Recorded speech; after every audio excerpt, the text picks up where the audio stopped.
week-end du 27 et 28 décembre 2025, dernier week-end de cette super année 2025 que je vous souhaite géniale.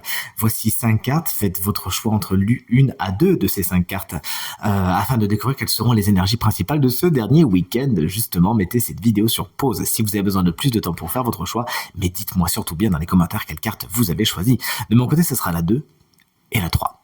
La carte numéro 1, si vous l'avez choisie, on est sur un valet de bâton. Quelque chose vous intrigue, attise votre curiosité ce week-end et vous avez envie de vous lancer.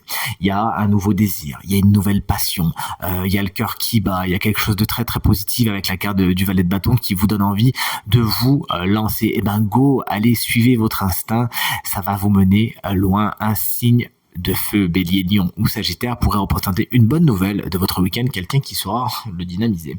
La carte numéro 2, si vous l'avez choisie, elle est à l'envers, c'est un roi d'épée. Attention, vous pourriez faire tomber des têtes ce week-end en prenant des décisions peut-être un peu hâtives, sans vraiment faire preuve d'objectivité et de rigueur. Bien évidemment, vous l'aurez compris, on vous met en garde contre cela, vous pourriez le regretter.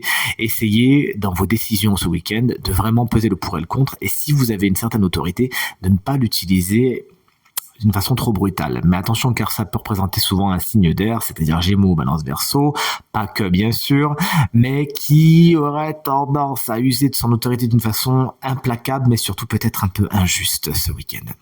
La carte numéro 3, si vous l'avez choisie, tout comme moi, on est sur du repos avec la carte du 4 d'épée, repos du guerrier. Vous avez besoin de régénérer et votre corps et votre esprit.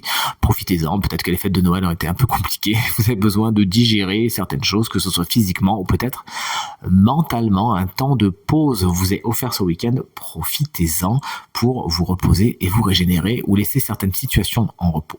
Voici la carte numéro 4, si vous l'avez choisie, on est sur un 2 de coupe inversé. Dans la carte du 2 de coupe, pour inverser, elle est un petit peu moins sympathique puisqu'elle traduit des torchons qui brûlent peut-être dans des relations existantes. Ça peut même nous parler d'incompréhension, de non-dit, de malentendus, voire de séparation. Dans les cas les plus extrêmes, il y a des négociations et des accords qui ne se font pas également ce week-end. Et la carte numéro 5, si vous l'avez choisie, elle va venir, bien sûr. On est sur un 10 d'épée. Bon, j'ai envie de vous dire, pour finir l'année, pourquoi pas. Les 10 sont toujours des cartes qui indiquent des fins de période. Celle du 10 d'épée, comme vous vous en rendez compte, n'est pas spécialement tendre. Il y a des situations, il y a des relations qui se terminent ce week-end. C'est pas spécialement dans la joie et la bonne humeur, mais en tout cas, c'est nécessaire. Inutile de vouloir jouer les prolongations, ça ne serait que source de frustration et rien d'autre. Acceptez les choses, tirez sur le pansement d'un coup sec, ça fera mal sur le coup, mais une aube nouvelle pourra arriver plus vite. En tout cas, c'est tout ce que je vous souhaite, ainsi qu'un superbe week-end, et je vous dis à très vite pour le tirage de la semaine prochaine. Salut!